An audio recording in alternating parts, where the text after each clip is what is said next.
Ғабит Махмұтұлы Мүсірепов, қазақтың халық жазушысы, драматург, сыншы, мемлекет және қоғам қайраткері. Ғабит Мүсірепов бүгінгі солтүстік Қазақстан облысының Жамбыл ауданындағы Жаңажол ауылында дүниеге келген.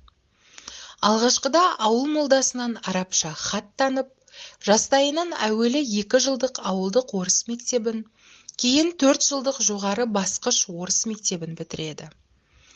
Орыс мектебінде жүргенде орыстың атақты ақын жазушыларының шығармаларын оқып білуі, ауыл мектебінде өзін оқытқан әдебиетші мұғалім Бекет Өтетілеуовтың әсер ықпалы болашақ жазушының әдебиетке ерекше ықылас аударуына септігін тигізеді.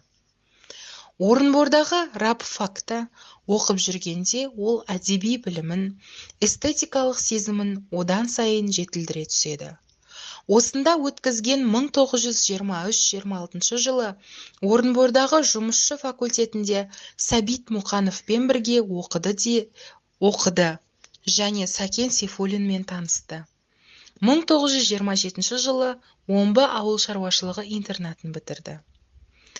Жазушы бейбітшілік күрескері ретінде Алматы мен Мәскеуде ғана емес, Париж, Рим, Джакарта, Токио, Каир, тағы басқа қалаларда өткен халықаралық конференцияларда сөз сөйлеп, күрделі мәселелерді көтерді. Ол 5-ші сайланған КСРО жоғары кеңесінің, бірнеше мәрте Қазақ КСР жоғары кеңесінің депутаты болған. 5-ші сайланған КСР жоғары кеңесінің және 6, 7, 8, 9, 10, 11-ші сайланған Қазақ КСР жоғары кеңесінің депутаты болды. 1974 жыл, 75 жылдары Қазақ КСР жоғарғы кеңесінің төрағасы қызметін атқарған. Қызмет жолы.